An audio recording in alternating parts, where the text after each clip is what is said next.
নবী আরবি সাল্লাল্লাহু আলাইহি সাল্লাম হাদিসের মধ্যে ইরশাদ করেন, যে ব্যক্তিকে আল্লাহ পাক সামর্থ্য দেওয়ার পরেও যারা হজ আদায় করে না, এভাবে তার 1 বছর 2 বছর 3 বছর 4 বছর 5 বছর কাটিয়ে যায়, এরপরেও যে ব্যক্তি হজ করে না, আল্লাহ পাক তাদেরকে বঞ্চিত ঘোষণা দিয়েছেন। বলেন নাউজুবিল্লাহ। হাদিসে নবী সাল্লাল্লাহু আলাইহি সাল্লাম বলেন, قال النبي صلى الله عليه وسلم إن عبدا قد صححت له جسما।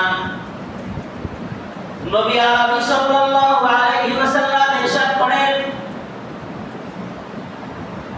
এমন আমার বান্দা আছে যেই বান্দাকে আমি আল্লাহ শারীরিকভাবে সুস্থতা দিয়েছি, ওয়াসাতু লাহু মালান, আর কিভাবে তাকে আমি সম্পদ দিয়েছি, এরপর ওই বান্দা যদি হজ না করে, এভাবে 1 বছর 2 বছর 3 বছর 4 বছর 5 বছর অতিবাহিত হওয়ার পরেও আমার বান্দা যদি হজ না করে, নবী আরবি সাল্লাল্লাহু আলাইহি ওয়াসাল্লাম বলেন, লা মাহরুম, এমন ব্যক্তিকে আল্লাহ রাব্বুল আলামিন বঞ্চিত ঘোষণা করেছেন। বলেন নাউজুবিল্লাহ।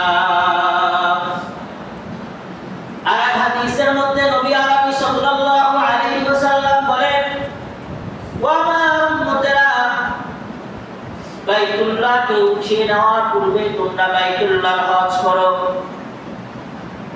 আল্লাহ নবী বলেন, ওয়া মা উম্মতেরা, আল্লাহ রাব্বুল আলামিন এই বাইতুল্লাহকে কিন্তু উঠিয়ে নেবেন। বাইতুল্লাহকে 2 বার ধ্বংস করা হয়েছে, বাইতুল্লাহ 2 বার ধ্বংস হয়েছে। তৃতীয়বার আল্লাহ রাব্বুল আলামিন এই বাইতুল্লাহ যদি ধ্বংস হয়ে যায়, তাহলে আল্লাহ রাব্বুল আলামিন এই বাইতুল্লাহকে সরাসরি উঠায় নেবেন। সুতরাং বাইতুল্লাহকে ধ্বংস করার পূর্বে তোমরা বাইতুল্লাহর হজ আদায় করো।